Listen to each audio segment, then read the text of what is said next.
Hey, hi, hello, welcome back to my channel. I'm Jesse, and today I'm bringing you another reading vlog. In today's reading vlog, I'm going to be reading books that you guys regret reading. I went over on my community tab here on YouTube, asked you guys to submit books that you regretted reading, and I got a whopping 200 plus comments on that post, which I was not expecting, but y'all flooded the comments with books. I'm going to be picking out 3 books, reading them, and seeing if I myself regret reading them. Hopefully I won't. As always, I'm going to prioritize the books that are already on my physical TBR. My first pick, my first read of this video is going to be The Alchemist. This book submission came from Tristan, my buddy Tristan, my pal from L Space Books. I will leave a link down below in the description to his channel. I actually started this book a few years ago. As you can see, there's a bookmark in it. Let's see how far I got in this book actually. Apparently I got 112 pages in. I was actually reading this with some friends. We were doing like a loose book club, and then nobody else was reading the book. I was like, well, if nobody else is gonna read the book, I'm not gonna read it either. I felt like it reminded me a little bit of The Little Prince in the fact that like The Little Prince has so many life lessons threaded throughout it. And this book is pretty similar to that, I would say. In this book, we are following our main character, Santiago, who is on a quest to find this treasure. On this quest to find the treasure, he will encounter several people who will challenge him in his life, in his thinking, in the way that he views life. So while there is a specific treasure that Santiago has his eyes on, the true treasure could be all the life lessons that he learns along the way. Without further ado, let's get started. Reading update time. I've been reading The Alchemist. I have reached page 98. There's not chapters, there's just like little breaks throughout the book, so don't know what chapter I'm on. It's very easy for me to pick up on why this book might not be for somebody, or why somebody might finish it and be like, I regret this book, because there's so many elements that come to play that I feel like could be the cause of this. One is the writing style. I personally am fine with the writing style. It's nothing spectacular, but maybe that's why somebody might not like it. And then alongside that, the story itself, it's a self-help book disguised as a fiction book. That's basically what you're getting when you read The Alchemist. It's very much so a book about like following your dreams and doing everything you can to achieve those dreams. You think you're getting a quest-filled story, and you're basically just getting a book on how to chase after your dreams. Insert Comic Sans new title here. I will say it feels a little bit dated, and I can kind of overlook the datedness of it just because it was written in like the 1980s. I don't expect it to be like woke or with the times, but it does not really like weave in privilege and how that comes into play in fighting for your dreams. I think privilege is a conversation to be had in chasing after your dreams. Not everybody can just drop everything that they're doing to focus on chasing their dreams, and I feel like this book kind of skips over that. But again, I feel like, you know, because it was written in the 1980s, I don't expect it to be like with the times. It's a book where the message is very clear. Like, it's not something that is hard to grasp at all. It's right under your nose. There's an emphasis on everybody having a personal legend and chasing after that personal legend that is basically used as a way to be like, this is your dream. This is your life's purpose. This is what you should be chasing after. There are moments where I enjoy it, and then there are moments where I just feel like it's rather dull, or it's a little bit too just direct almost. It's one of those situations where I don't really feel like I'm being challenged by this book necessarily, because the message is just so clear, which can both be a good thing and a bad thing, I guess, because you don't want it to be like too disguised or too hard to understand a message, but then you also don't want it to be too easy to understand a message. So that's where I'm at with this book. That's how I'm feeling about it so far. I'm interested to see if the ending changes my mind at all, because I've never reached the ending. Obviously, I had read all that I've read so far already. I've said that in such a roundabout way. This is my second time getting to the point where I am in the book, and I remembered a lot of what I had read. So I am interested to see if the ending kind of comes through and shakes up my mind on this book. Because I know that this book is rather impactful for a lot of people. I know that a lot of people find it to be very inspiring, and I can see why it would also be a very inspiring book for a lot of people, because if you're somebody who needs that push to race after your dreams or race after your life's purpose, I feel like this book does a good job of being like, you need to focus on that. You need to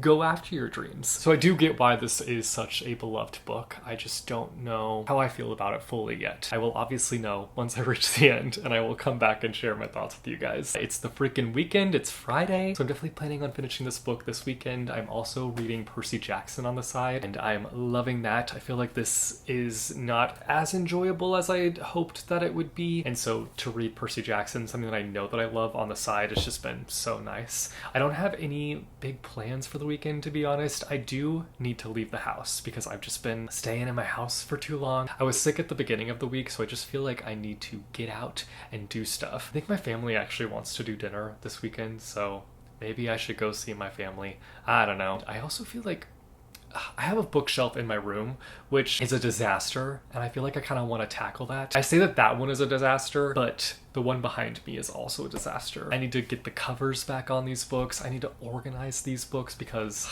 it's a mess. It's a freaking mess. TBD on that though, because I feel like I get so intimidated by reorganizing my bookshelf because it's a lot of work. It's not easy. I kind of want to show you guys what this looks like right now, but I also don't because I'm embarrassed. I'm embarrassed the current state that it's in. It has a lot of my graphic novels, comics, and manga on it, and then it also just has like a bunch of random books on there. I'm gonna tidy it a little bit first before I show it to you guys. Alright, let's get to the weekend. I'm excited to just chill, take it easy, and read all the things. Woo, woo, woo, let's go, yeah!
Reading update, I finished The Alchemist. I see how this book can be impactful for some people. I understand that. I don't think it worked for me necessarily. There were elements that I did like about it. Like, I liked the writing style. It's very simple, very to the point. And I did enjoy some of the things that went on throughout the book on the quest. And I do like some of the messaging here. I want to be clear about that. Like, I obviously am all about like following your dreams. I just think that this book is rather dated in a lot of areas. Again, I talked about the privilege already when talking about the first section of this book. There's also some like misogyny that comes into play, and again, this book was written in a different time. Obviously, we've progressed and grown as a society, well, most of us have, but I'm not going to be like overly critical of it just because I know the time that this book was released, that was a more normal way of thinking. Doesn't mean it's right. I think you can look at this book as less of a story, a fictional story, and more of a like inspirational book. Then you will enjoy this book. But I think I kind of went into it with the angle of wanting much more of a story because I saw a lot of hints of potential throughout the story for it to be amazing, and a lot of the things that happen throughout the book just sort of feel a bit aimless at times, and then on top of that, the characters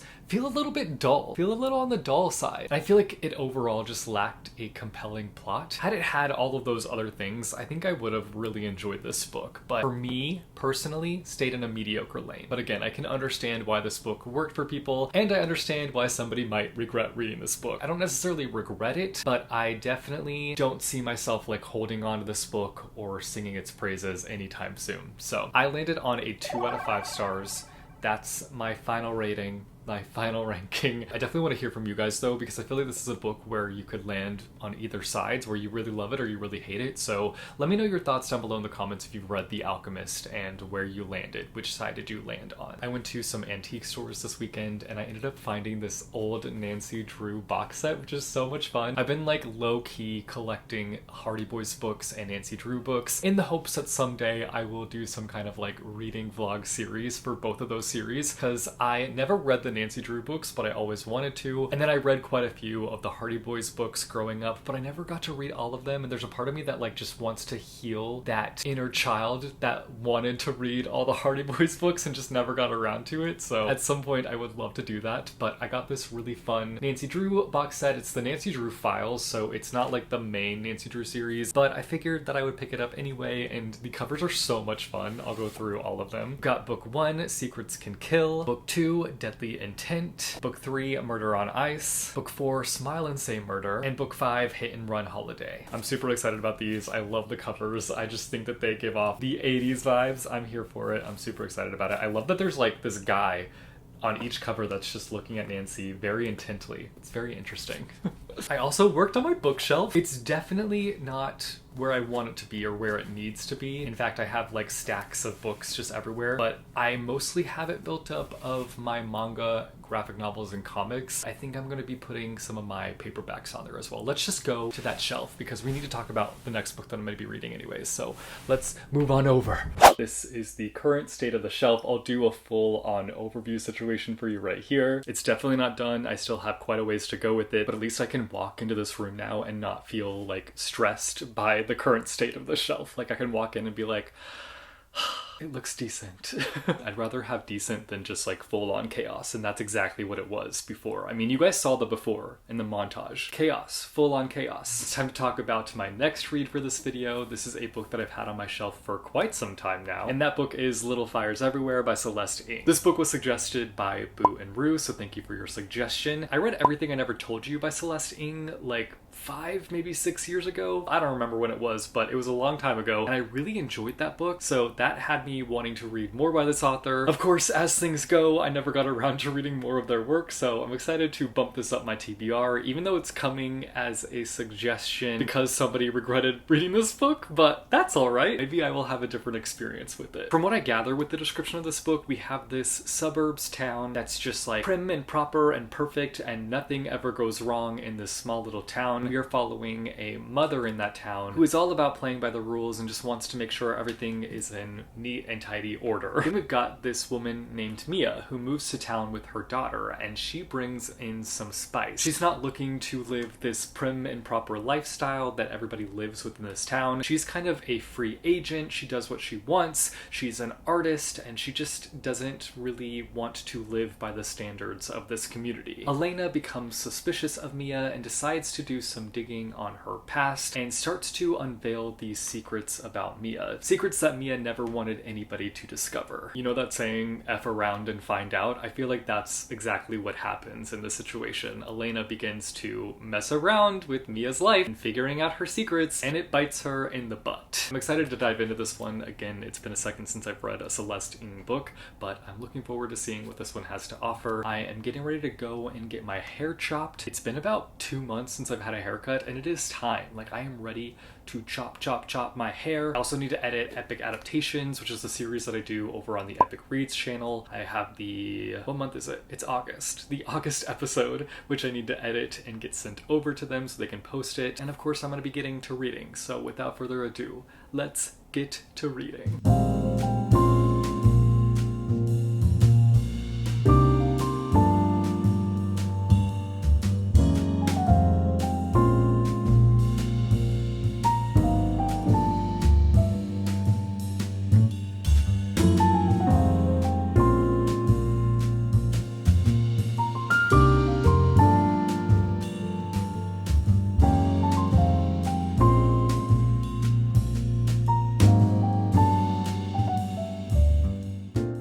Reading update time. I have made it to chapter 11, page 140, and I can already tell why somebody might not enjoy this book or even finish it and regret reading it, just because I feel like it's a rather long-winded book. It's very detailed, it goes deep with each and every character, and it takes its time. Like, it is a slow burn book in terms of the plot.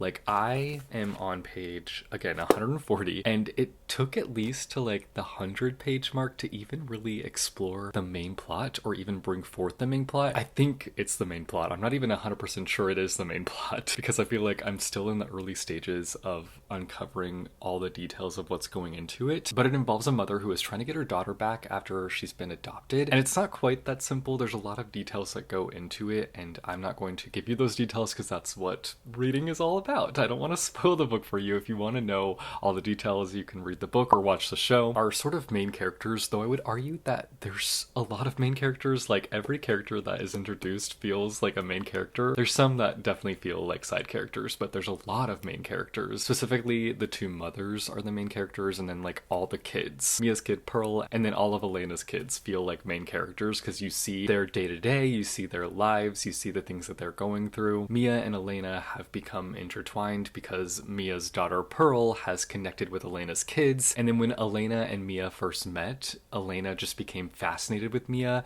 which I feel like Mia is the type of character where like we don't know that much about her story yet, and I feel like we're gonna get like a bombshell, or we're going to explore her past and it's gonna be like, wow, that's why she's such a mysterious and interesting character. So I'm excited for that because I know it's coming. It's like, it's gotta be coming. It's one of those situations where it's like, hello, it's a no-brainer that that's where this is going. Like, she's kind of mysterious and is definitely like hiding things, and like I just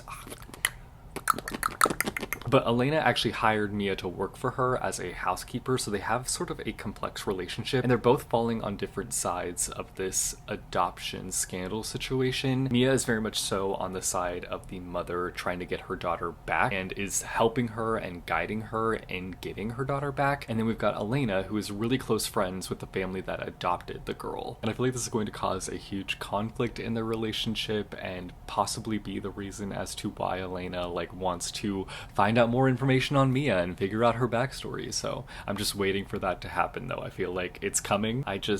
My spider senses are going off, and I just have a feeling that's the direction we're going in here. We get such a big view of the children's lives, which I found interesting. Going into this book, I was not expecting that. I kind of was really expecting us to hone in on the mothers, but we see so much of the ins and outs of the children's lives at school and the things that they do when they hang out, going to parties and whatnot. I'm not sure like where that all is going to lead, but I feel like everything has to sort of come together and connect in the end. Otherwise, the long-windedness is not going to make as much sense to me if it doesn't kind of hit a climax and come to this like big thing. I'm not sure like what all the detail of the children is really adding, other than like shaping out the story and giving you like a big view of everything. So in terms of my like personal views and my personal opinions, I am enjoying it for the most part. Like, I am really liking getting to know all these characters, and I feel like it's going to make me feel stronger about what does end up happening. But I am also on the side of it being like, there is so much detail, almost too much detail at times, and it's sort of a lot, and I just would like to know what's gonna happen, I guess. Like, I want to know like if this investment that I'm making is going to be worth it in the end. That's like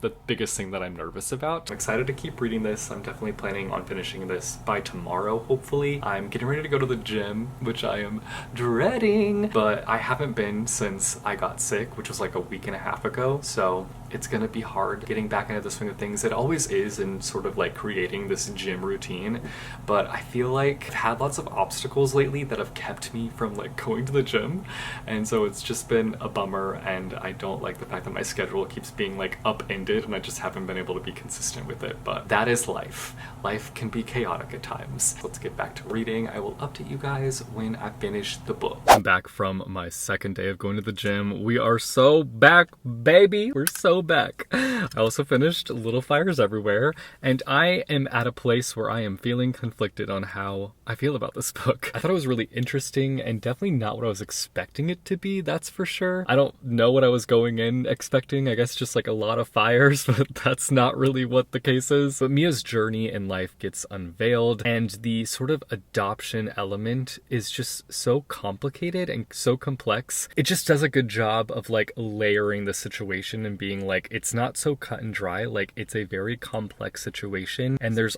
different angles coming in at it, and that aspect of it was done so well. I really loved just how layered it became. I think the one main thing that I'm leaving this book feeling is that the character work was done really well. It's not a book where necessarily the characters are growing in these situations and learning. In fact, I would say by the end, everybody pretty much feels the same, but you will go deep with these characters. You will get to know them. They will start to feel real. To me, it's a very character-driven story. It does bring in some plot points, but I would say that the plot points don't start to trickle in till pretty deep into the book, which was part of my issue with this book overall. I felt like you were just kind of like driving through this book hoping that something interesting would come into play in terms of like the plot itself, but for the most part you're just like exploring these characters' lives and watching these connections develop and seeing how these connections become so complicated over time. That aspect was really interesting, but I just wanted more from the plot itself. I can completely understand why somebody might regret reading this book because of all the like negative things that I've said about this book in terms of like how detailed it ends up being. A lot of it is detailed that we don't fully need. There's so many things that happen and so many things that we learn that just don't really connect or come into play, and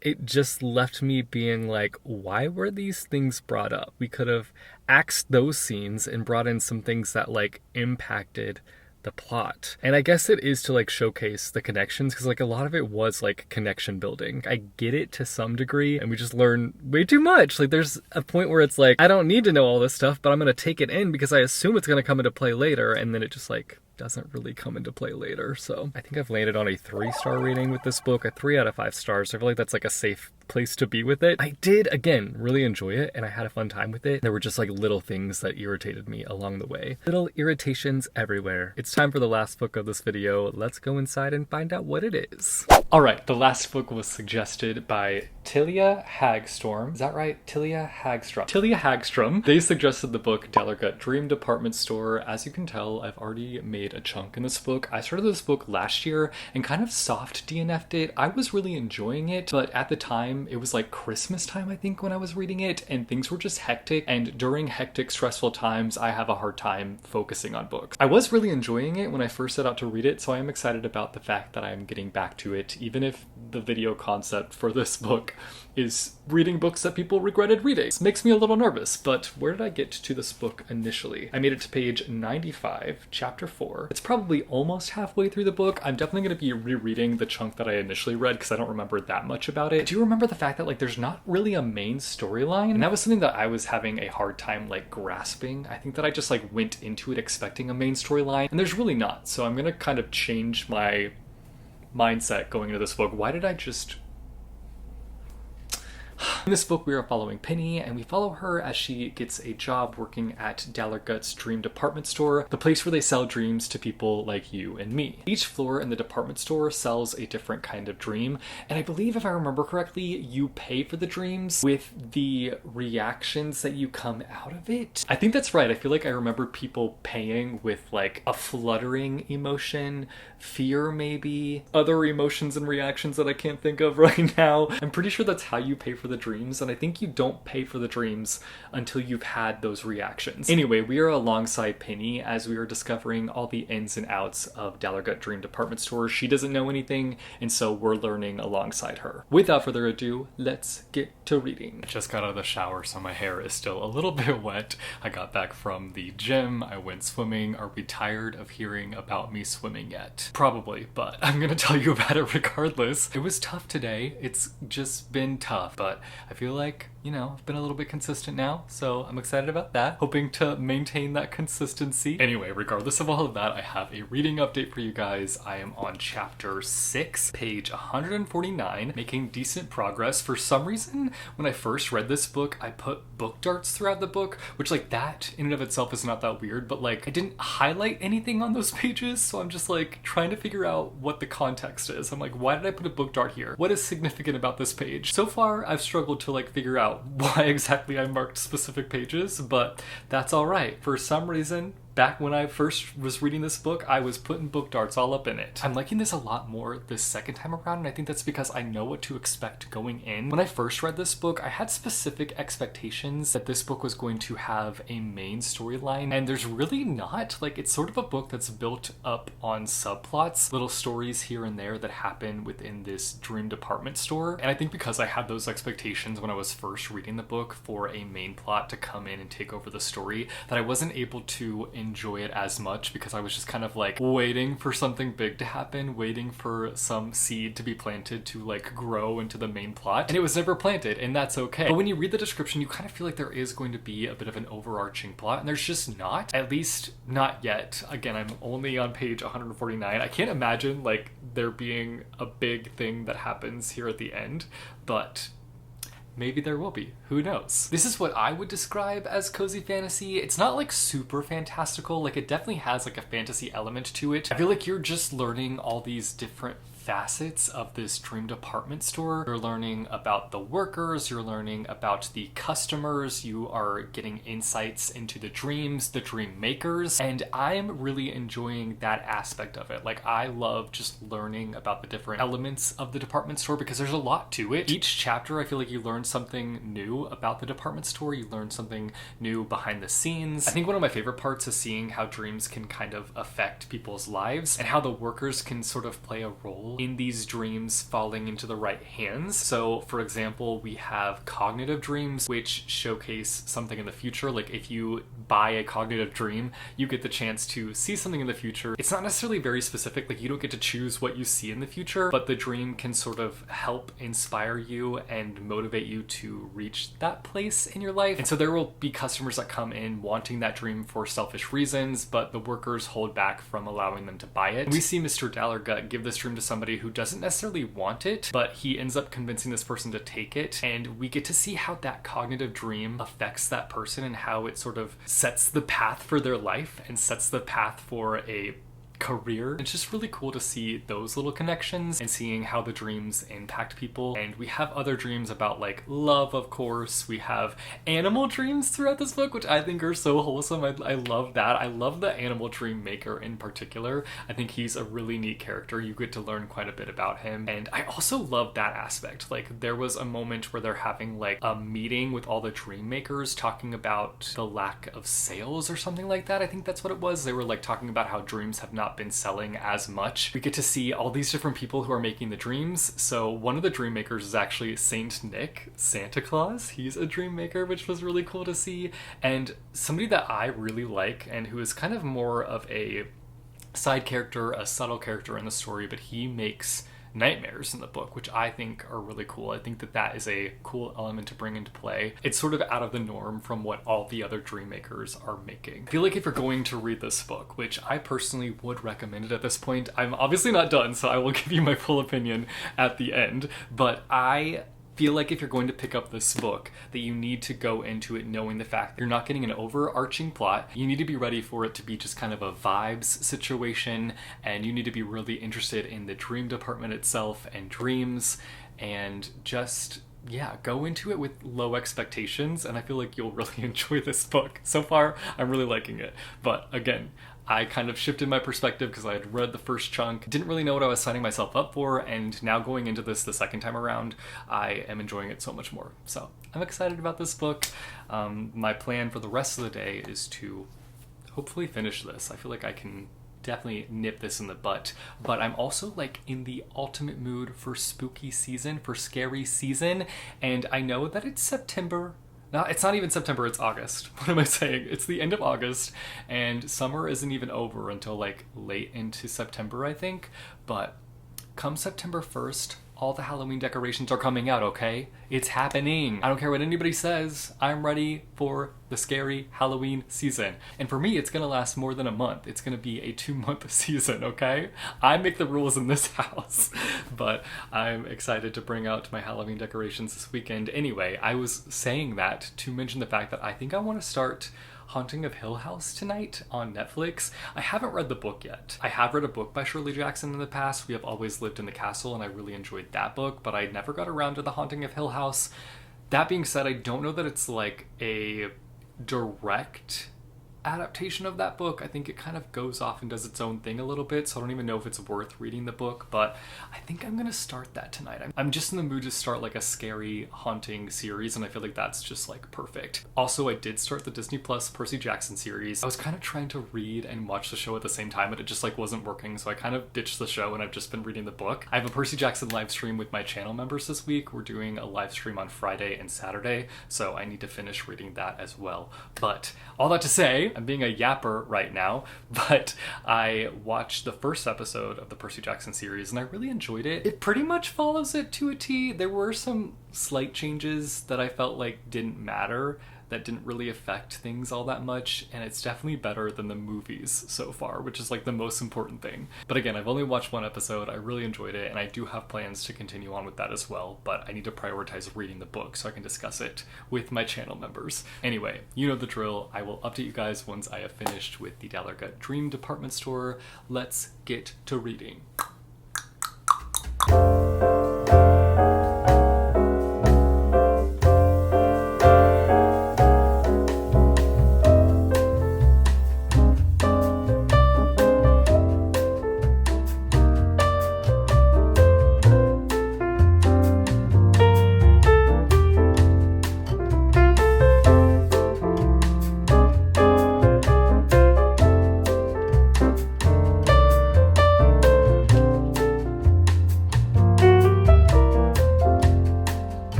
Update time. I finished Dallergut Dream department store and I'm happy to report that I freaking love this book. I really enjoyed it. Now, I will say I understand why people might not enjoy this book. In fact, I feel like this is not a book that a lot of people would really like. It personally worked for me, but to be fair, I went into it knowing what to expect. I went into it knowing what I was getting, and so I think that that really helped my experience. And I just had so much fun. There's so many like fun, quirky, eccentric characters. I love the cast of characters.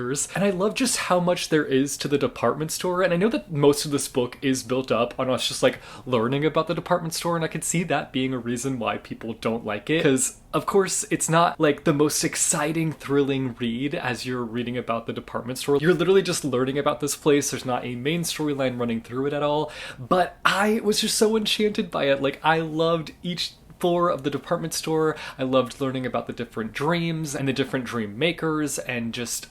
And I'm so happy because I found out that this book has a sequel. It's being translated as well and coming out at the end of November, so I've got a new most anticipated release of 2024, baby. I did not end up giving it a full-on 5 out of 5 stars. I landed on a 4 out of 5 stars. My main gripe with this book is really very nitpicky, but I felt like we didn't really get to know our main character all that much. We are following Penny and we are seeing everything through her eyes, but we really don't get to know that much about her, and I really wish we would have kind of had more of a grasp on her character, because I feel like that could have helped elevate the story and push it into 5-star territory. And I think while I was able to kind of like shift my perspective in terms of like this not being a normal story structure per se, I still would have loved for there to have been a main storyline that we were following, because I felt like we could have had that and still had all these different side things happening, but it was just all these side things happening that made up the story. But overall, I really enjoyed it. I'm glad that I got the chance to finally reread the first section section of this book and then follow through with the end. And while I definitely don't regret reading this book, I can see why somebody might not be fully on board with this book. It's time to do my rankings for the books that I read for this video, even though every time I do this, I'm like, they know!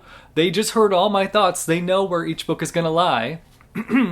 Anyway, we'll start with first place. In first place, we have Dallergut Dream Department Store. I really enjoyed this book. Definitely like a soft fantasy vibe. Then we've got Little Fires Everywhere. Definitely not my favorite. A little bit on the long-winded side of things, but overall eerie, interesting, and I loved the unveiling of all the secrets and really going deep with all the characters. In last place, we've got The Alchemist, a very simple book about chasing after your dreams that just didn't really land the punch. Those are my rankings. Those are all the books that I read for this video. I want to hear from you guys down below in the comments. Let me know if you guys have read any of these books. If not, then let me know down below in the comments a book that you regret reading, and maybe at some point I will get around to doing this video concept again. If you like this video, be sure to go and hit that like button. If you want to see more bookish content from me, be sure to go and hit subscribe or go and hit that bell icon and you'll be notified every time I post new videos. As always, thank you guys so much for watching. I hope your day is bright, that tomorrow is brighter. Keep reading what your heart desires, and I will see you soon with a new video.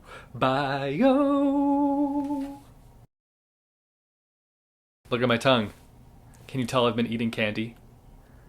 Nerd clusters are my weakness. Okay, goodbye.